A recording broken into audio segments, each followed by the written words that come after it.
जब जिंदगी बहुत संघर्ष में चल रही हो, बहुत दुख का जीवन चल रहा हो, बहुत कष्ट का जीवन चल रहा हो, बहुत कष्टमय जीवन चल रहा हो, तब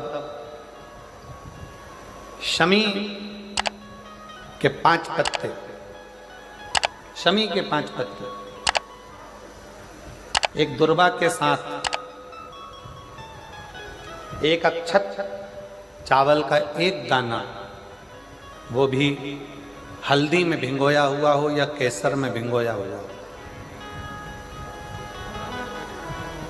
शमी पत्र 5, एक दुर्वा, एक चावल का दाना, जो दिल से हृदय से बेलपत्री के वृक्ष के नीचे पार्थिव लिंग का निर्माण कर कर मट्टी का शिवलिंग बनाकर प्रदोष काल में, मतलब शाम के समय पर शिवलिंग बनाकर उस पे जल चढ़ाकर, जो ये 5 शमी का पत्र, एक दुर्वा और एक चावल का दाना, अपनी कामना कर कर, जो दुख चल रहा है बाबा से विनय कर कर एक एक पत्ता जब समर्पित कर दे, फिर एक दुर्वा समर्पित कर दे, फिर एक चावल का दाना समर्पित कर दे और बाबा का वहीं पर पुनः विसर्जन कर दे, 3 महीना तो जाने दो, 15 दिन के अंदर वो दुख कटता जरूर है, चाहे कोई भी दुख, किसी भी तरह का दुख क्यों हो। एक बेलपत्र के वृक्ष की परिक्रमा करने वाले को हजारों अश्वमेध यज्ञ का फल प्राप्त हो जाता है, हजारों अश्वमेध यज्ञ का फल प्राप्त हो जाता है। उसी तरह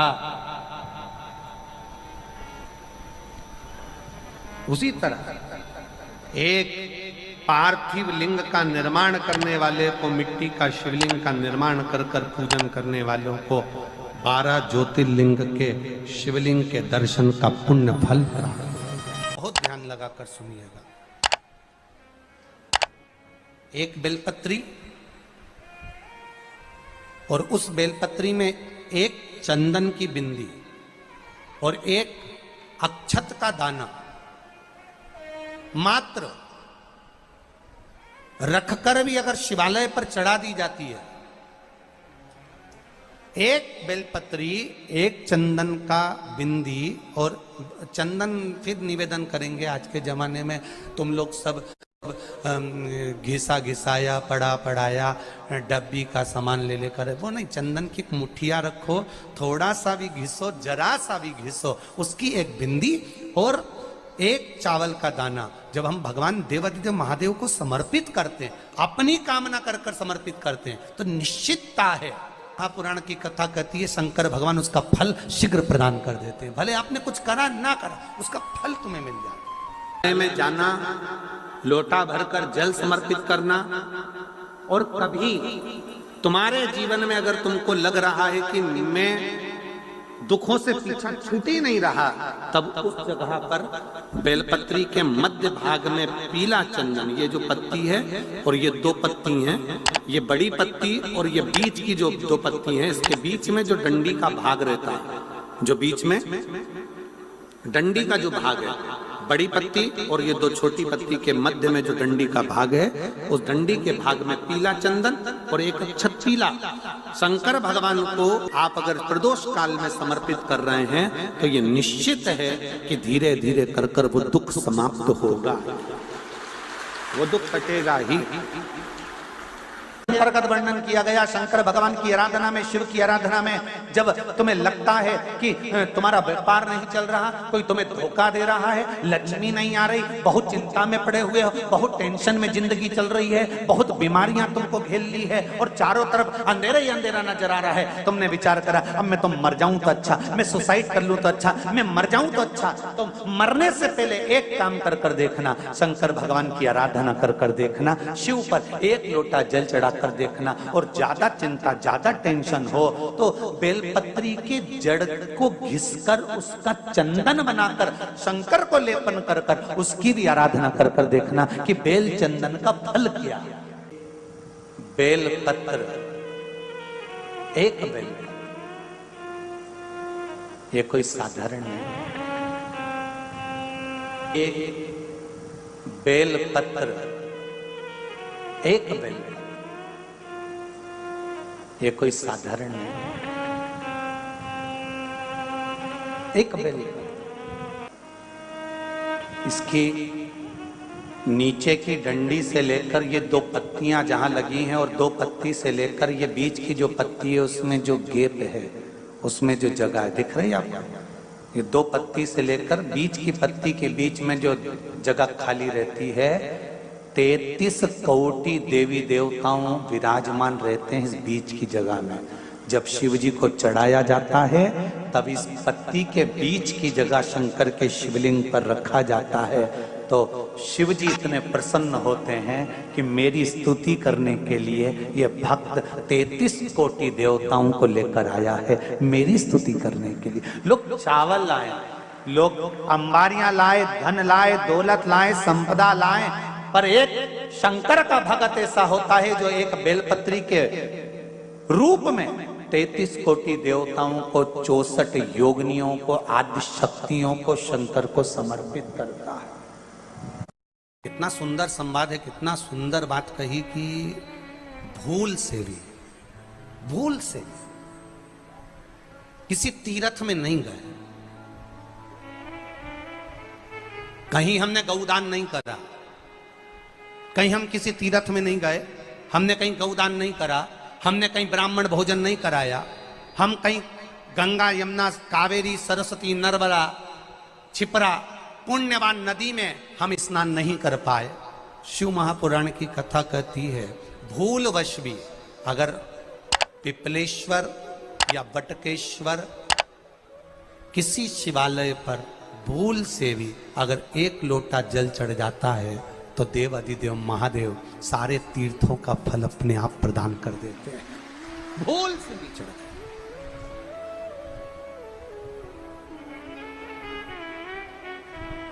एकांतेश्वर महादेव किसी तीर्थ में नहीं गए, कहीं हमने गौदान नहीं करा, कहीं हम किसी तीर्थ में नहीं गए, हमने कहीं गौदान नहीं करा, हमने कहीं ब्राह्मण भोजन नहीं कराया, हम कहीं गंगा यमुना कावेरी सरस्वती नर्मदा छिपरा पुण्यवान नदी में हम स्नान नहीं कर पाए। शिव महापुराण की कथा कहती है भूलवश भी अगर पिपलेश्वर या बटकेश्वर किसी शिवालय पर भूल से भी अगर एक लोटा जल चढ़ जाता है तो देव अधिदेव महादेव सारे तीर्थों का फल अपने आप प्रदान कर देते हैं। भूल से भी चढ़ गए।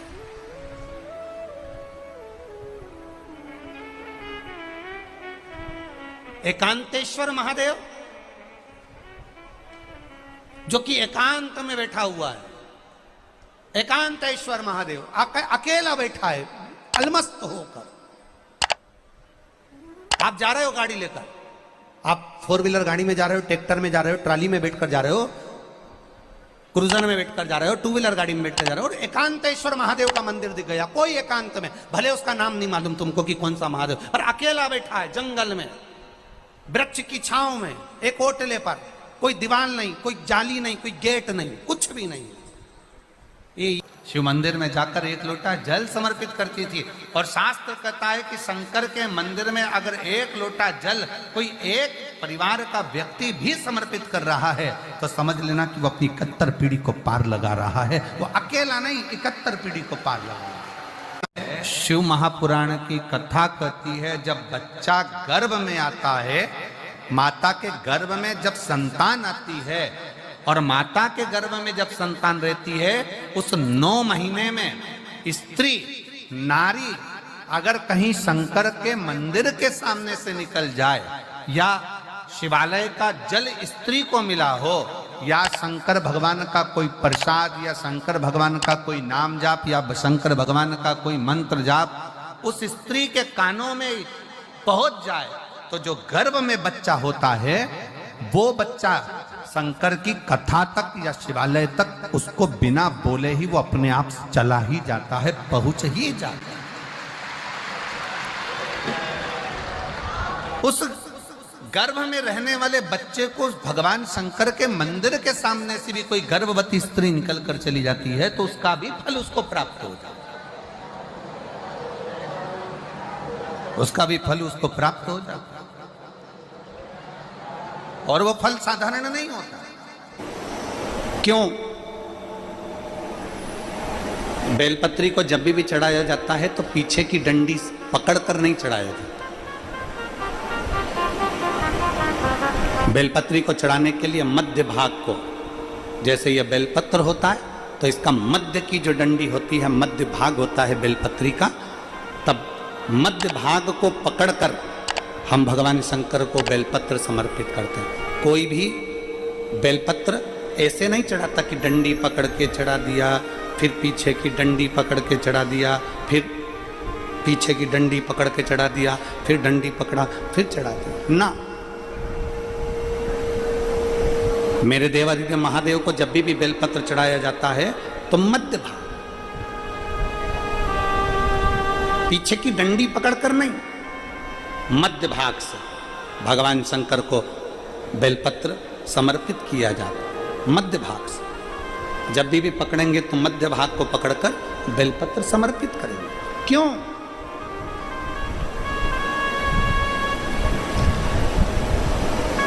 क्योंकि हमने भगवान शिव को मध्य भाग पकड़कर इसलिए समर्पित करा कि ये केवल बेलपत्र का मध्य भाग नहीं है मेरे शंभू, मेरे हृदय के मध्य भाग को मैं आपके चरणों में समर्पित कर रही हूं। मेरा दिल, मेरा हृदय, मेरा चित्त मैं आपको दे रही हूं। मध्य भाग एक विश्वास के साथ दे रही हूं। इतनी सुंदर बात नंदी ने कही है।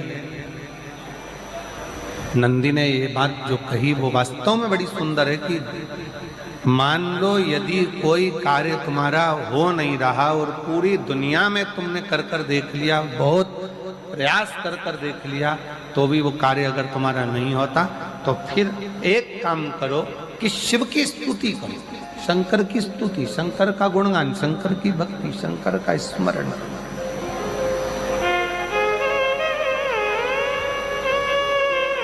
फिर शिव की स्तुति करिए, शंकर से विनय करिए, शंकर से निवेदन करिए, शंकर का गुणगान करिए।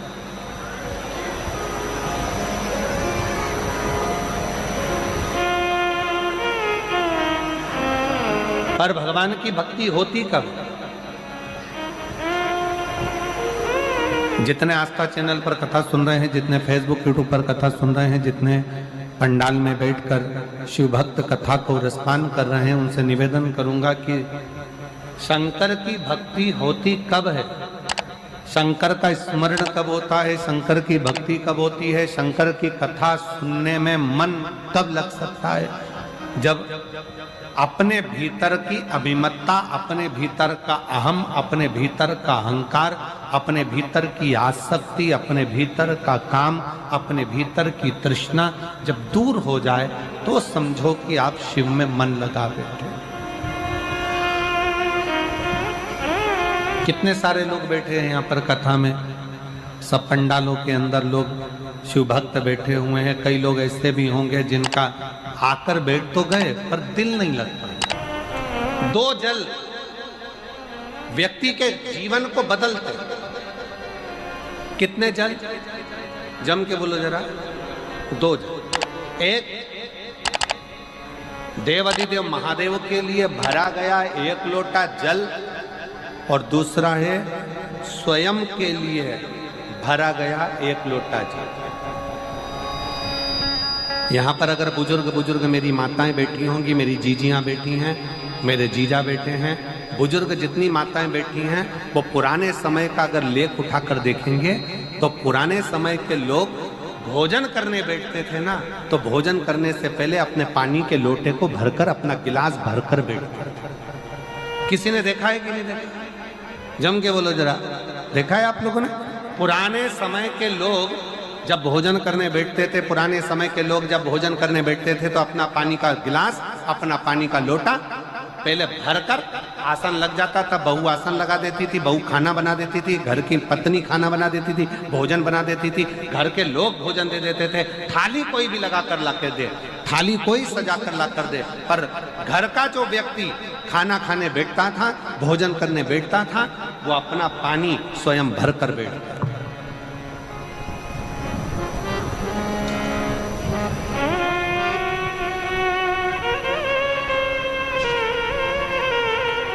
अब आज के जमाने में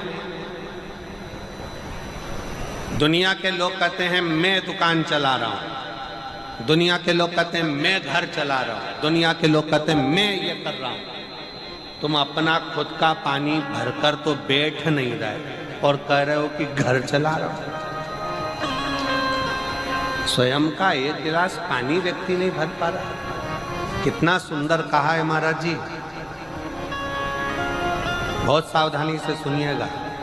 दो जगह का जल व्यक्ति के जीवन को बदल देता है। एक शिव के लिए भरा गया जल और दूसरा स्वयं के लिए भरा गया जल। स्वयं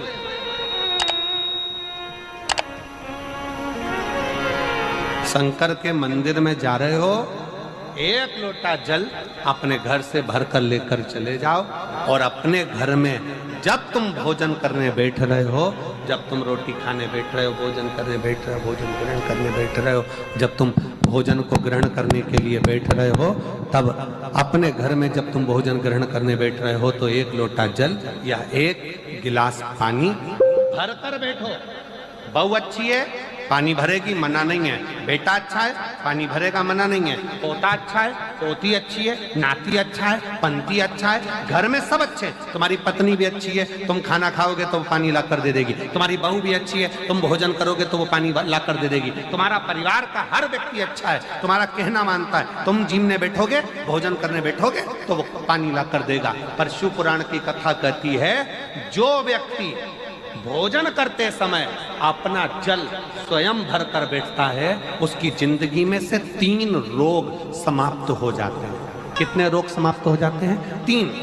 पहला, अपना जल स्वयं भर कर बैठने वाले के घुटने का कभी भी डॉक्टर उसके घुटने बदलने का बोलेगा ही नहीं, घुटना बदल ही नहीं सकता।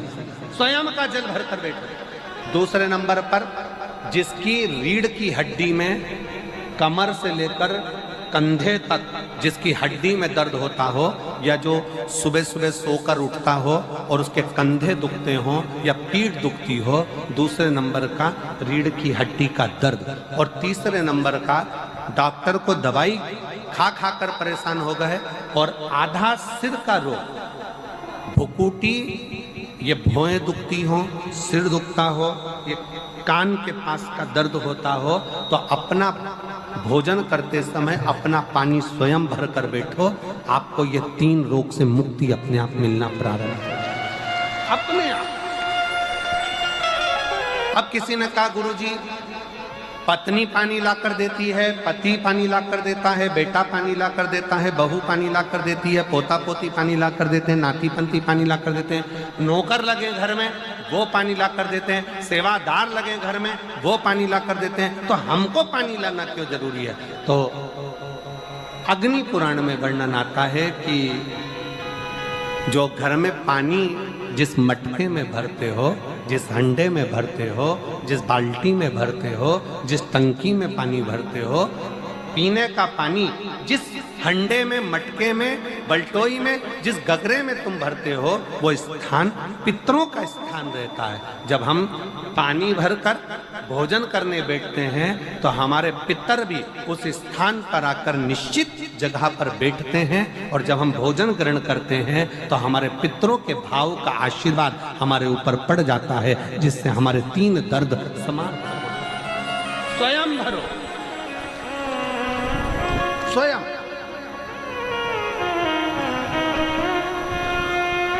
अब आज का जमाना इतना विचित्र है कि नौकर चाकर, परिवार, घर इतना बड़ा हो गया। आज के ज़माने में कोई सोफे पे से उठना पसंद नहीं करता, वहीं से आवाज़ लगा देते हैं, ला मेरा भोजन लगा दे, रोटी लाओ।